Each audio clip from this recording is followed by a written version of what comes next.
जय हिमालय, जय भारत। संसार भर में हिमालय लोग यूट्यूब चैनल देख रहे आप सभी का स्वागत है और मैं हूं भारत की राजधानी नई दिल्ली से डॉक्टर हरीश चंद्र लखेड़ा। आज ब्राह्मणों की बात करूंगा।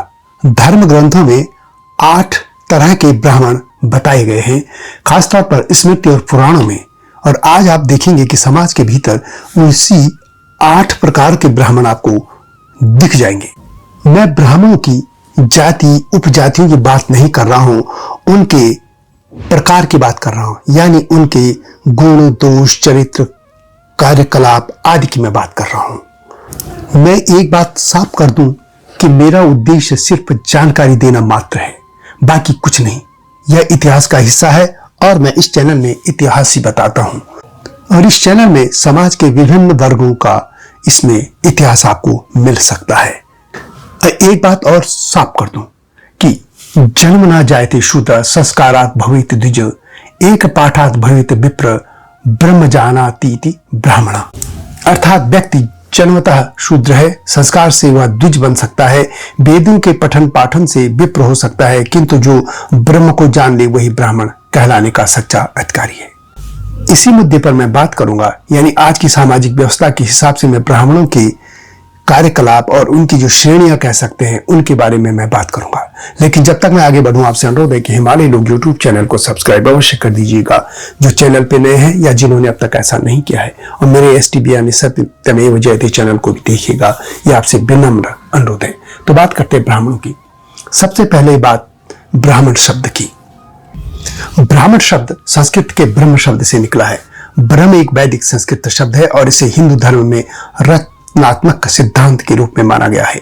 ब्रह्म वेदों में पाई जाने वाली एक प्रमुख अवधारणा है और ये कह सकते हैं कि पूरा सनातन सभ्यता की जो थ्योरी है वह ब्रह्म के इर्द गिर्द घूमती है।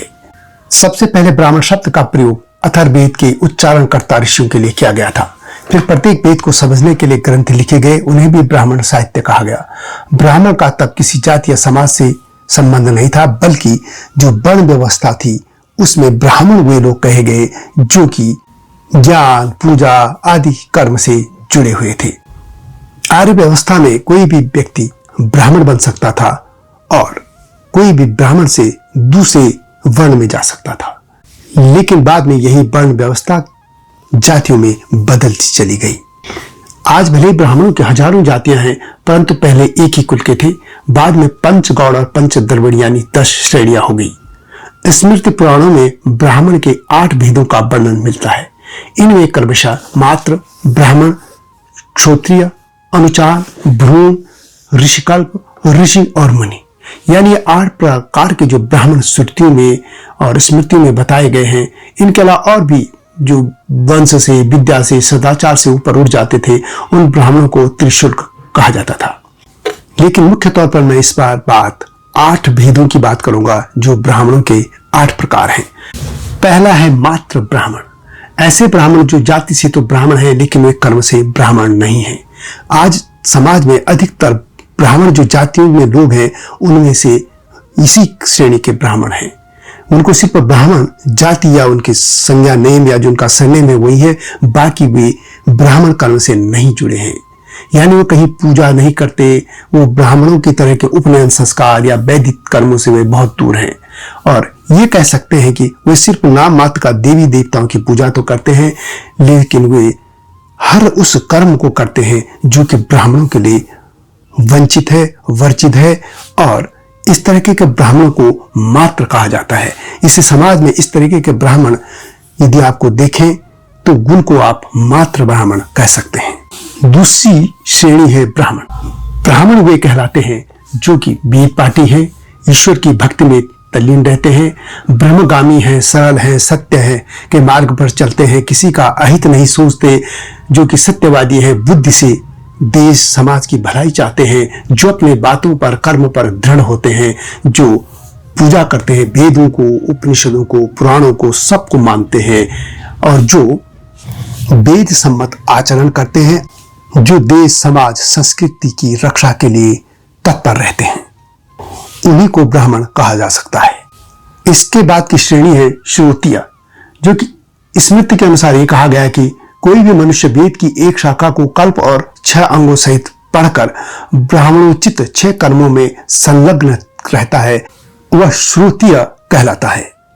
ब्राह्मणों की 6 कार्य हैं अध्ययन, अध्यापन, यजन, याजन, दान और प्रतिग्रहण। यानी जो वेदों, शास्त्रों, अन्य धार्मिक ग्रंथों का अध्ययन करता है, अध्यापन में यानी जो ज्ञान और शिक्षा को दूसरों तक पहुंचाता है, यजन यानी यज्ञ और अन्य धार्मिक अनुष्ठानों का संचालन करता है, याजन यानी दूसरों के लिए यज्ञ और अन्य धार्मिक अनुष्ठानों का आयोजन करता है, दान देता है और दान लेता है। यानी जो आजकल के पूजा पाठी ब्राह्मण है वे इस श्रेणी में आते हैं।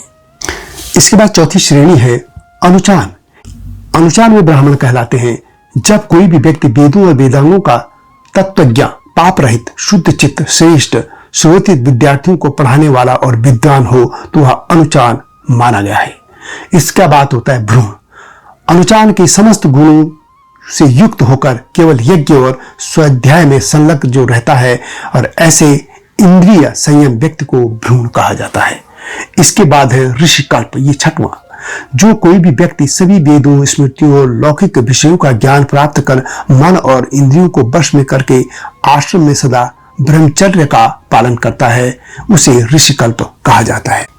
इसके बाद 7वां जो वर्ग है वो है ऋषि। ऐसे व्यक्ति जो सम्यक आहार विहार आदि करते हुए ब्रह्मचारी रहकर संशय और संदेह से परे हैं, जिनकी श्राप और अनुग्रह फलित होने लगे हैं, उस सत्य, प्रतिज्ञा और समर्थ व्यक्ति को ऋषि कहा गया है। और 8वां होता है मुनि। जो व्यक्ति निवृत्त मार्ग में स्थित संपूर्ण तत्वों का ज्ञाता, ध्याननिष्ठ, जितेंद्रिय तथा सिद्ध हैं, ऐसे ब्राह्मण को मुनि कहते हैं। और ये जरूरी नहीं है कि कोई मुनि या ऋषि बहुत लंबी दाढ़ी बनाकर जंगलों में रहते हो, ऐसा नहीं है। वो समाज के भीतरी जो कोई भी व्यक्ति इस तरह के कर्मों में लिप्त है वह मुनि कहलाता है। इसी क्रम में कुछ लोग 2 श्रेणियां और कहते हैं, जिसमें द्विज यानी जनेऊ धारण करने वाला ब्राह्मण द्विज कहलाता है और एक विप्र यानी वेद का अध्ययन करने वाला वेद पाठी ब्राह्मण विप्र कहलाता है। वैसे हिंदू समाज में पूजा पाठ, जप, अनुष्ठान, यज्ञ आदि सनातन धर्म की धार्मिक परंपरा है और यह उसका अभिन्न अंग है और सनातन धर्म को मानने वाले लोगों के लिए यह अनिवार्य भी है। और इन अनुष्ठानों को शास्त्र में वर्णित नियमों के तहत संपन्न कराने वाले ही ब्राह्मण होते हैं। लेकिन यह भी जरूरी है कि उनके जो कर्म है या निजी जीवन है, निजी आचरण है, वह भी सात्विक प्रवृत्ति का होना चाहिए, तभी वे ब्राह्मण कहलाने योग्य हैं, अन्यथा वे मात्र कहलाएंगे। यह वीडियो कैसी लगी कमेंट में अवश्य लिखें। जल्दी आऊंगा नई गाथा के साथ, तब तक जय हिमालय, जय भारत। हिमालय पे पेड़ हो तो गीत गाएंगी नदियाँ, गीत गाएंगी नदियाँ। पेड़ों पे चिड़िया है तो गीत गाएंगी नदियाँ, पेड़ों पे चिड़िया है तो गीत गाएंगी नदियाँ। माँ की लोरी जैसे होते हैं नदियों के गीत।